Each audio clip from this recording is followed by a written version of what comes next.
it was a bit of fun. Green feeling the heat now. O'Driscoll. Oh, brilliant by O'Driscoll!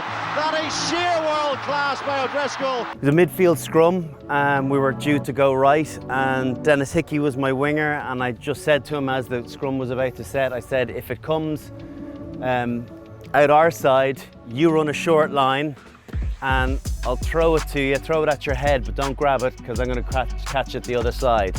The thinking was that Ulster, who we were defending against, and Tommy Bowe in particular, loved to come in and shoot in off his wing and make big collisions. So we were trying to encourage him to do that, shoot in on Dennis, and for me to be able to catch the ball around the other side. As it happens, the scrum was a bit of a mess. The ball gets kind of spat out, and Chris Whitaker looked and didn't see an option on the right, so he pivoted and threw it to me. And as soon as I got it, I thought, well, we better go through with it. And I saw Dennis run that short line as soon as possible. What I was trying to do then, to make it as easy as possible to catch it on the arc myself, I needed to run a slight 45.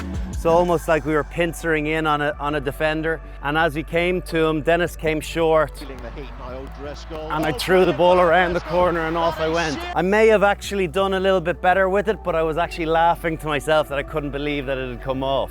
3 elements of the perfect pass.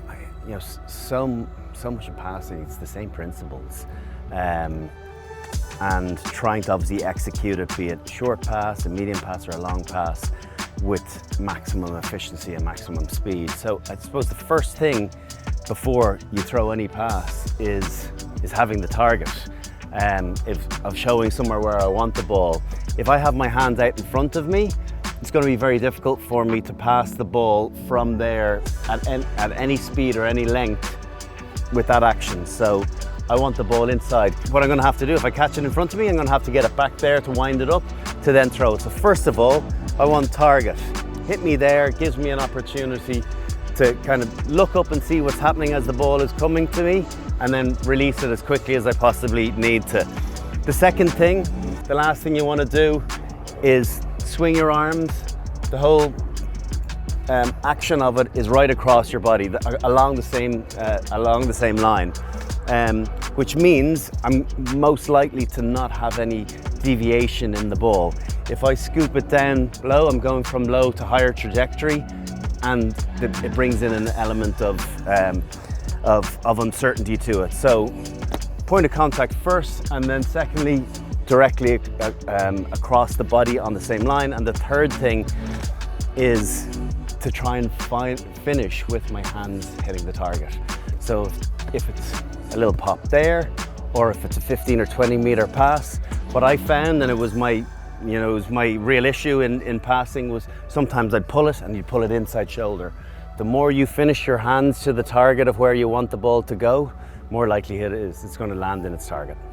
So this can be relevant in attack and defense. If the ball is kicked in behind you and the attackers are coming onto it, I think it's really important to have the understanding of buying yourself some speed, running an arc rather than going back, picking it up and encouraging the collision. It gives you an opportunity of keeping your momentum going. And likewise, when you're an attacker as well, of just having an ability, sometimes just about flicking it up to yourself, rather than trying to scoop it. Or if I can be so bold as to try the John Schmidt. So coming, oh, hands aren't big enough. So I think that's something that any player could rehearse. It mightn't be much of a trick shot, but it's something that can be very effective on both sides of the ball, defensively and in attack. I think the big thing about a ball on the ground is the subconscious has people switch off. It's why the bounce pass is so difficult to defend. It's just for a split second, people go, oh, trouble's alleviated, or it's gone. And then all of a sudden the ball bounces, it runs into someone's arms that you hadn't anticipated. So I think it is something that gives you an opportunity of turning defensive into attack, or if the ball goes to ground, and everyone stalled for a second, if your speed of mind and thought is as quick as your ability to be able to pick the ball up, you can be just a step ahead of them and gone. So I think it is a skill that's definitely worthwhile. You might only get one or two of them over the course of a season with that level of opportunity, but that could be the try difference or the defensive moment that saves your team. So it's definitely a skill that's worth kind of holding on to.